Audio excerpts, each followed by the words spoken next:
was at this time that he came to see me. I had represented his father in an accident case some years before, and I was acquainted with the family in a casual way. I remember him now as he walked through my doorway. His eyes were like tunnels. My first thought was that he had committed a crime, but I soon saw that it was a passion that had moved into his body like a stranger.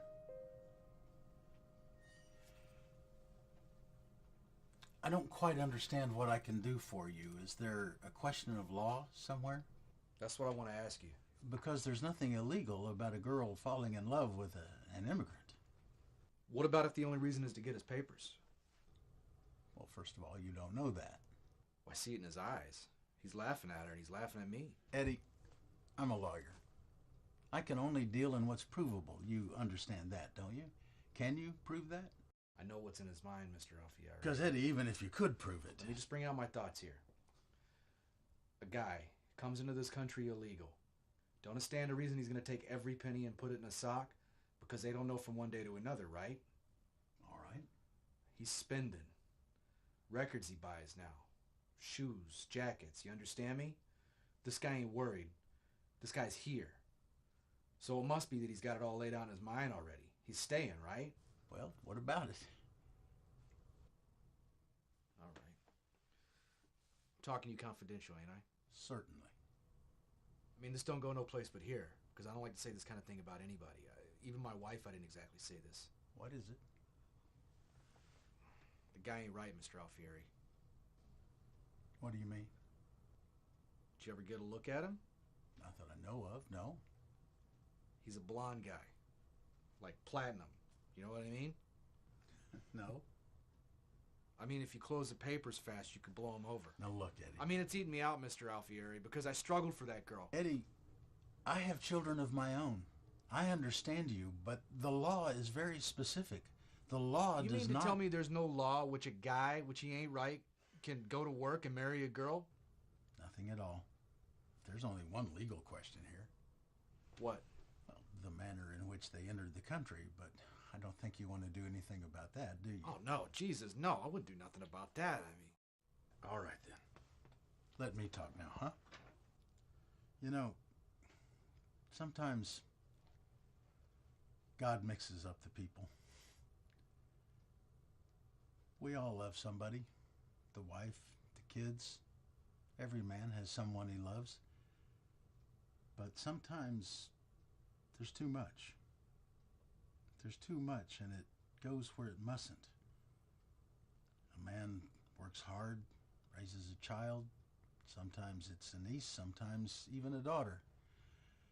And he never realizes it, but through the years, there's too much love. There's too much love for the daughter. There's too much love for the niece. Do you understand what I'm saying to you?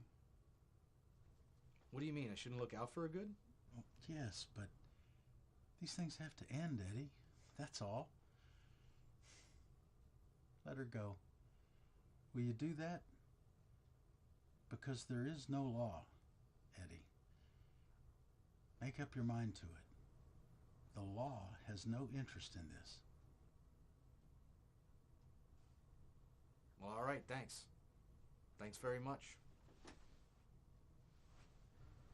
What are you going to do? Well, what can I do?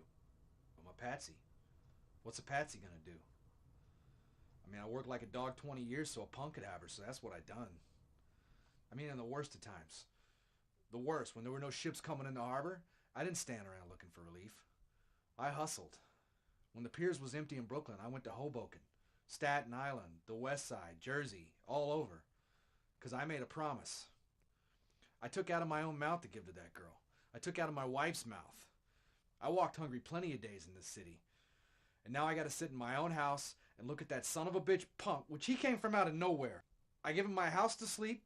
I take the blankets off my bed for him. Then he takes his dirty, filthy hands and puts them on her like a goddamn thief. But Eddie, she's a woman now. He's stealing from me. She wants to get married, Eddie. She can't marry you, can she? What are you talking about, marry me? I don't even know what the hell you're talking about. I gave you my advice. That's it. I'll see you around. Sometimes you want to sound the alarm, but nothing's happened. I knew right then and there I could finish the entire story that afternoon. It wasn't like there was a mystery to unravel. I could see every step after step, like a dark figure walking down a hallway toward a certain door.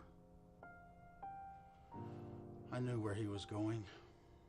I knew where he'd end up. I sat here many afternoons wondering, as an intelligent man, why I was so powerless to stop it. I even went to a certain old lady here in the neighborhood, a very wise old woman, and told her. She only nodded and said, "Pray for him."